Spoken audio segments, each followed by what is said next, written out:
오랜만에 만나는 것 같습니다. 신앙마당에서요.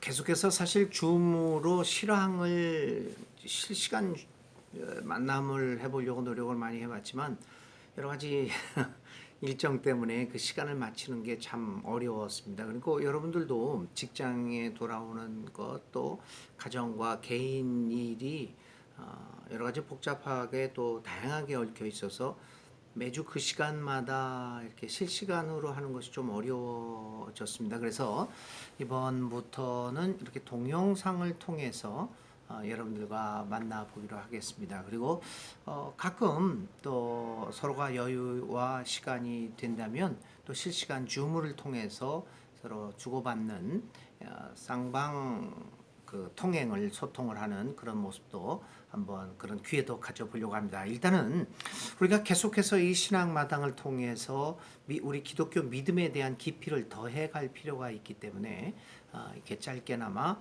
이렇게 동영상으로 녹화해서 여러분들과 만나보도록 하겠습니다. 우리가 지난번 첫 번째 신앙마당에서는 구원이란 무엇인가 이런 것들을 서로 이야기를 나누었습니다. 특별히 오늘 우리들이 하고 있는 이 몇 주간에 걸쳐서 하고 있는 이 신앙마당은 마커스 보그의 그리스도교 신앙을 말하다 스피킹 크리스천이라고 하는 그 책을 중심으로 우리가 서로 이야기를 나누고 있습니다.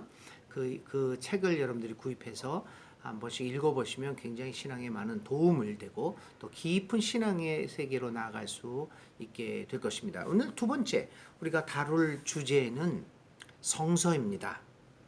성경이라고 하기도 하고 성서라기도 하고 하는데 이 우리 개신교에서 모두 구약 39권 그리고 신약 27권 해서 66권의 책으로 구성되어 있는 성경, 이 성경에 대해서 이야기해 보려고 합니다.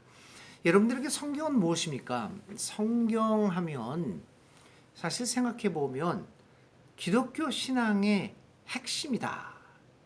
기독교 신앙의 기둥이다. 원천이다. 이렇게 말할 수 있을 것입니다. 그래서 사실 모든 사람들이 그렇게 받아들이고 있고요. 그래서 우리는 말할 때마다 성경적이다. 성경으로 돌아가야 된다. 성경을 회복해야 된다. 이렇게 말을 합니다. 그러면서 이 성경을 중심으로 살아가는 신앙이 이 기독교 신앙이다라고 말하곤 합니다. 그런데 이렇게 중요한 성경이라는 것들에 대해서 이 성경이라고 하는 책에 대해서 우리는 어떻게 이해하고 있느냐, 이게 참 중요합니다. 여러분들이 아시다시피 창조과학이라는 과학도 아니죠. 그걸 어떻게 과학이라고 얘기할 수 있겠습니까? 하여튼 과학이라고 유사과학이라고 그럴 수 있겠죠. 이 창조과학을 한다는 사람들의 이야기를 들어보십시오. 그들은 말끝마다 성경을 인용을 합니다. 성경에 그렇게 기록되어 있다. 근데 과연 그 성경이 지구의 역사가 6천년 남짓한 것을 이야기하는 것이 성경일까? 이런 문제도 우리가 깊이 한번 생각해 볼 필요가 있습니다. 정말 성경이 말한 대로 그 순서대로 세상이 창조되었는가? 인간은 요 모습 요대로 이렇게 6천년 전에 이렇게 만들어졌는가? 이런 여러 가지 일들이 우리는 생각하지 않을 수 없습니다. 도대체 성경을 어떻게 이해하고 있기에 지구의 역사를 6천년 남짓한 것으로 말할 수 있을까? 그렇죠? 또 최근 이 시대에 가장 화제가 되고 있는 어제 변희수 하사 전 하사죠. 트랜스젠더 남성에서 여성으로 성전환을 한 23살의 군인이었습니다. 그가 그 목숨을 끊었습니다. 참 안타까운 일이죠. 천하보다 귀한 것이 생명이라고 했는데 그 생명을 스스로 던진다는 것은 이거는 보통 일이 아닙니다. 우리는 왜 이렇게 됐는가를 깊이 성찰해 보고 우리 함께 그 아픔에 동참하지 않으면 안 됩니다. 자, 이런 그 성전환 트랜스젠더를 비롯한 성소수자에 대한 우리의 혐오, 증오, 뭐 죄인이다, 사탄이다 이렇게 저주하는 사람들도 성경에 그렇게 쓰여 있다. 이것을 얘기합니다. 이런저런 이유로 성경은 우리 신앙의 핵심이 되고 있음은 분명합니다. 그런데 여러분, 성경은 무엇일까요? 이것을 먼저 우리는 규정해 나가지 않을 수 없습니다. 그 성격을 이야기해 보면 뭐 구약이 39권이고 신약이 27권이고 우리는 66권을 갖고 있고 뭐 이런 것들이 사실은 그렇게 중요한 것은 아닙니다. 로마 카톨릭은 모두 72권의 책으로 성경을 구성하고 있습니다. 그 이유가 다 여러 가지가 있죠. 뭐 그런 것들은 지난번 강의에서 제가 성경의 형성사 강의할 때 그 말씀을 드렸습니다. 그래서 여러분들이 왜 72권이고 우리는 66권이다 이렇게 하고 있느냐라고 하는 것들은 그 성경의 형성사 강의했던 동영상을 다시 한번 찾아보시면 들어보시면 되겠습니다. 이게 몇 권이나 이렇게 중요한 것은 아닙니다. 중요한 것은 성경의 성격이 무엇이냐라고 하는 것입니다. 한마디로 얘기하면 성경은 인문학 교과서가 아닙니다. 성경은 과학 교과서가 아닙니다.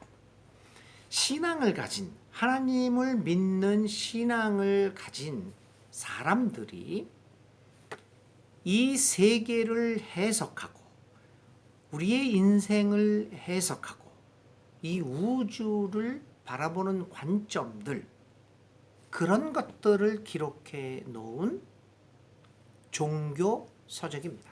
종교적인 글이라고 하는 겁니다.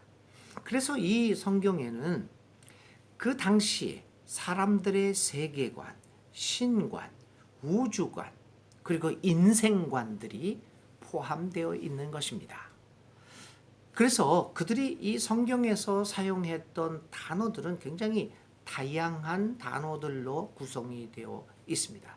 그래서 종교를 자신들이 생각하는 인생과 세계와 신에 대한 이야기를 표현하려다가 보니까 여러 가지 상징적인 언어들을 많이 사용합니다.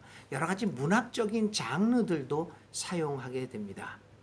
시도 사용하게 되고 신화도, 전설도, 그리고 여러 가지 그 당시에 인류 사회에 있었던 설화 등 비유, 여러 가지 그러한 그 단어들을 그런 문학적 장르의 도구들을 사용해서 자신들의 신앙을 표현하였습니다. 그런 것들이 수천 년전에 걸쳐서 구전과 또 이렇게 또 문서로 쓰여지면서 이렇게 이루어졌던 것이죠. 그러니까 성경의 성격이라고 하는 것은 과학서적이나 인문학서적, 신문, 기사 이런 것들이 역사책 그런 것들이 아니라 종교다라고 하는 것들을 우리 깊이 염두에 두고 성경을 읽어야 합니다. 근데 그것이 잘못되면 이 성경을 그대로 과학책이나 역사책으로 생각을 해서 객관적인 사실들이 기록되어 있다. 사실 객관적이라는 것도 여러분 이 말이 좀 모순이 있죠. 그 객관적인 게 절대적으로 객관적인 것이 있을 수 있겠습니까?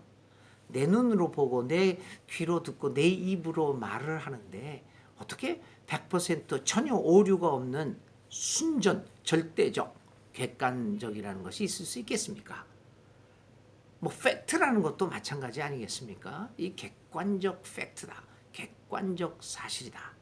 물론 그런 것들이 과학적으로 증명될 수 있는 여러 가지 것들이 있겠지만 그러나 사실 생각해보면 객관적 사실이라는 것은 100% 존재하지 않을 수도 있습니다. 그러므로 이 성경은 객관적 사실을 전하고자 하는 것이 아니라 어떻게 보면 주관적인 경험, 주관적인 삶의 여정에서 나타났던, 그러니까 만났던, 이해했던 신과의 경험을 이야기하는 것이다. 이렇게 보면서 이 성경 읽기를 시작을 해야 한다는 것입니다. 그러므로 이렇게 성경이 종교적인 책이다라고 우리가 인정을 하고 거기서부터 출발하게 되면 첫 번째, 성경은 문자적으로 읽어서는 안 된다는 사실을 우리는 깨닫게 됩니다. 물론 이 성경에는 다양한 문학 장르가 있기 때문에 이 문자 그대로 받아들일 것들도 있습니다. 그러나 사실 그 비중은 그렇게 많지 않다는 것을 우리들이 기억을 해 보아야 합니다. 자, 그래서 성경의 성격을 이렇게 결정하는 것이 굉장히 중요합니다. 그러므로 첫째는 이 종교에 관한 것이다라고 하는 것을 보면서 문자적으로 해석을 해서는 안 된다라고 하는 생각을 먼저 우리는 가져야 합니다. 두 번째는 이 성경을 문자적으로 읽지 않기 위해서는 두 번째, 이것도 마커스 보그가 제안한 것이죠. 역사적으로 읽어야 한다 입니다. 역사적으로 읽는다. 이 말은 무엇을 의미합니까? 아까도 말씀드렸지만 성경에 나타난 여러 가지 그 기록들은 당시에 사람들의 역사관, 세계관, 신관들을 인생관들을 반영한다고 했습니다. 그러면 그러한 역사관, 세계관들이 어떻게 한 인간에게 형성이 되겠습니까? 당시에 시대의 상황과 시대의 문화와 시대의 습관 그리고 그 배경에 커다란 영향을 받고 있습니다. 인간의 지성이라고 하는 것, 인간의 이해력이라고 하는 것은 그 시대의 제약 속에서 이루어지지 않겠습니까? 그러므로 그 시대의 제약, 문화의 제약 속에서 형성되어진 사고로 그 하나님과의 신과의 경험을 표현하고 있는 것입니다. 그래서 반드시 그것을 읽을 때는 그 당시에 역사적 배경을 생각하면서 읽어야 한다는 말입니다. 오늘 하는 말과 오늘 우리가 하고 있는 생각과 당시에 하고 있었던 생각이 전혀 다릅니다. 예를 들면 인간이라고 하는 이해를 할 때 물론 이제 그 젠더 의식에 대해서 한번 이야기를 잠깐만 한번 해봅시다. 그 성경이 쓰여지던 수천 년 전에 젠더 의식이 있었습니까? 없었습니다. 물론 남성과 여성이 존재를 하고 있었지만 남성밖에 실질적으로 존재하지 않았습니다. 그들에게는 여성이라고 하는 존재는 없었습니다. 여성이 존재하고 있었지만은 그러나 그 여성의 존재는 존재 자체가 아니었습니다. 의식이 없었던 거죠. 근데 그런 것들이 점점 역사가 발전하면서 인류의 발전과 더불어 오늘은 우리는 분명히 남성과 여성의 차이를 생각하지 않습니다. 젠더 의식이 변해지게 되었죠. 그뿐만 아니라 20세기에 들어와서는 남성과 여성만이 있느냐? 그렇지 않다. 여러 가지 다양한 성소수성이 있다라고 하는 것을 발견하게 됐습니다. 지금 한국 교회에서 성소수자에 대해서 이렇게 혐오적인 발언하고 막 그러지만요.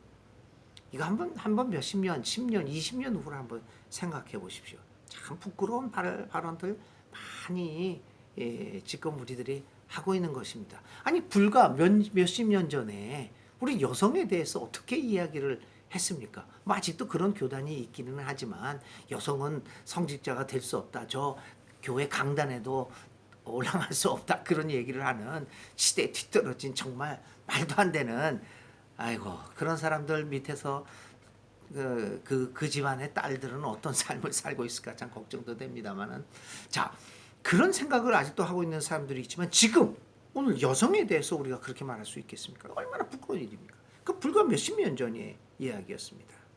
자 이렇게 의식들이 변하면서 거기에 따라서 우리들이 해석하고 이해하고 해석하고 적용하는 일들이 매우 달라집니다. 그러므로 성경을 읽을 때는 종교 문서이기 때문에 문자 그대로 읽지를 말고 그 다음에는 역사적으로 읽어야 한다는 것을 우리는 분명히 해야 합니다. 그렇지 않으면 이 성경을 역사적으로 읽지 않고 문자적으로만 읽게 된다고 하면 얼마나 많은 오류를 범하게 됩니까? 뭐 말할 것도 없지 않습니까? 얼마 전까지만 해도 100년 전까지만인가요? 까지만 해도 벌써 뭐 100년도 아닙니다. 몇십 년 전까지 100년 전까지만 해도 뭐 흑인들이 노예로 삼고 있는 것은 성경적이다. 그게 하나님의 뜻이다. 정말 얼마나 부끄러운 일들입니까, 이게? 그러므로 역사적으로 성경을 읽어 나가는 것 매우 중요합니다.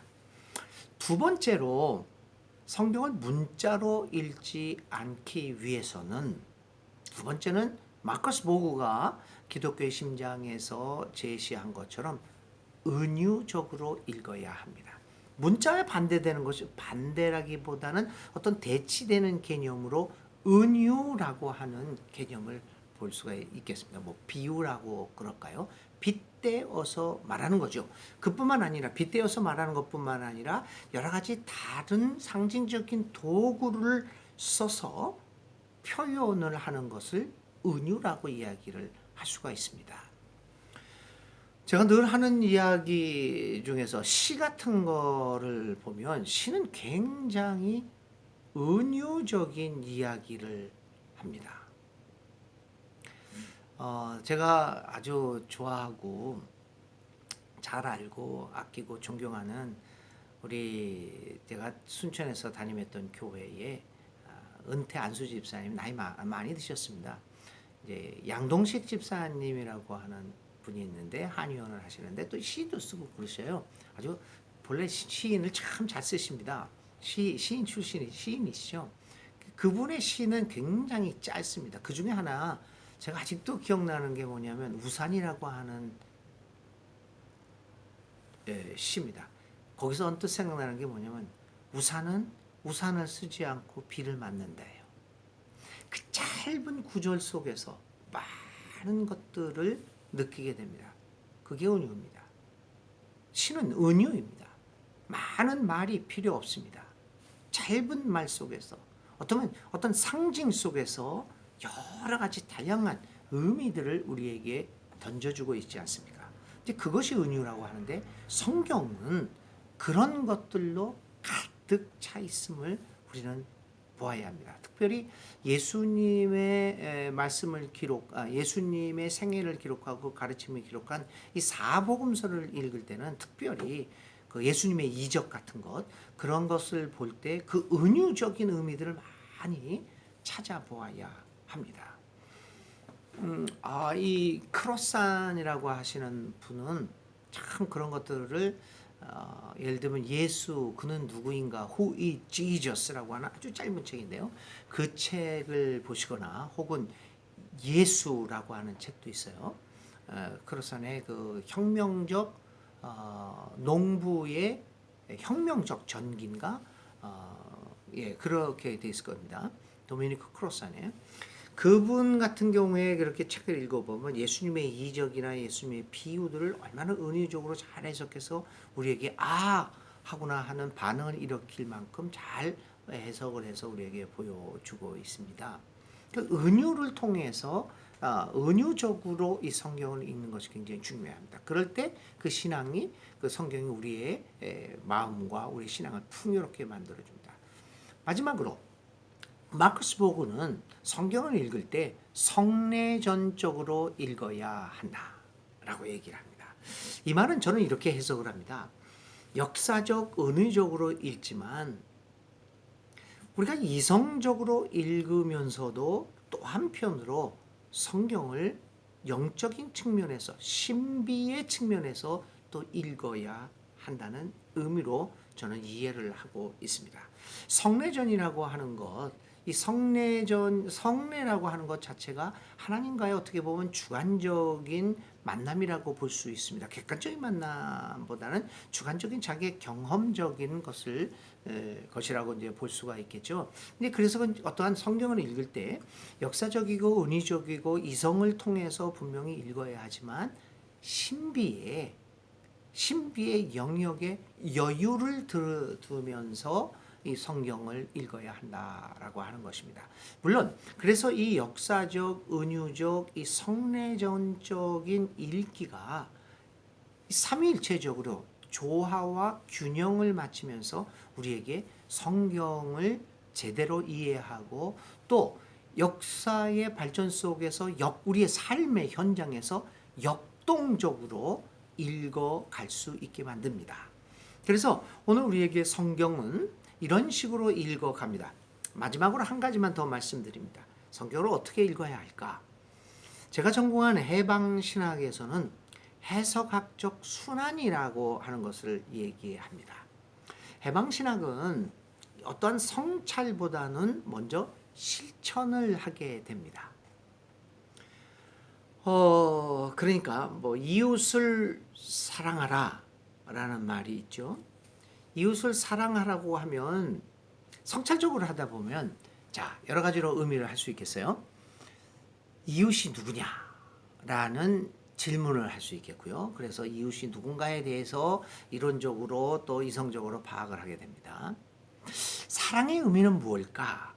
라는 생각을 하게 되죠. 그래서 또 이성적으로 그것을 성찰합니다. 리플렉션을 하게 됩니다. 그 다음에 또 거기에서 발전되는 성찰을 보면 왜 사랑하는가? 라고 하는 질문도 대두되죠. 이러한 이성적인 질문을 하면서 거기서 이웃은 누구겠구나, 사랑은 이렇게 하는 거겠구나, 왜 사랑해야 되겠구나, 이런 성찰을 한 후에 그것을 가지고 적용을 하는 그런 방법도 있습니다. 그런데 해방신학은 그것을 바꿔버립니다.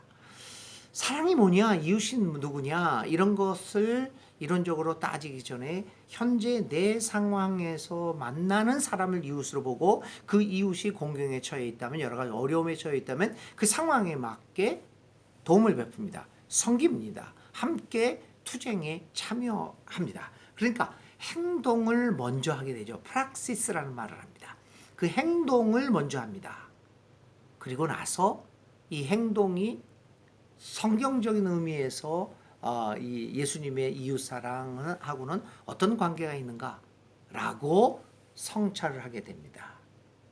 그렇게 되면 거기에서 그 실천을 통해서 성경이 이해가 됩니다. 그래서 그 이해를 가지고 다시 실천의 장으로 나가게 되죠. 그리고 또 실천합니다. 그 실천하는 가운데 또 이거 우리 이해가 이런 것만은 아니다 라고 해서 이웃사랑이 뭐냐라고 하는 것을 또 다시 이제 성찰을 하게 되죠. 그래서 이렇게 한 바퀴 한 바퀴 서클을 이루면서 순환을 하게 됩니다. 그래서 이제 해석학적 순환이라고 말씀드릴 수 있습니다. 그래서 저는 마커스복음은 역사적, 은유적, 성례전적인 성경 읽기를 하지만 저는 해방신학적인 의미에서 프랙시스적, 실천적 성경 읽기가 필요하다. 그래서 이 네 가지가 크게 보면 두 가지죠. 한쪽에서는 역사적, 은유적, 성례전적, 여기서는 실천적, 프랙시스적 이런 것들이 서로 어우러가면서 해석학적 순환을 이루면서 성경을 읽으면 참 좋겠다라는 생각을 합니다. 그렇게 되면서 우리는 좀 더 성경이 기독교의 핵심이 되고 우리 신앙의 핵심이 된다고 하는 것들을 우리는 스스로 깨닫게 됩니다. 현대에 와서 이 성경을 이런 식으로 읽어가지 않았기에 어떻게 보면 우리는 성경을 교리라고 하는 것에 가두어 놓았습니다. 사실 이 교리라고 하는 게 뭡니까? 그것도 역사적 배경 속에서 성경을 해석한 것이 교리입니다. 다른 어떤 것이 아닙니다. 그러므로 이 교리라는 것도 역사적으로 읽어버려야 되는 거죠. 성경 교리가 성경을 넘을 수는 없습니다.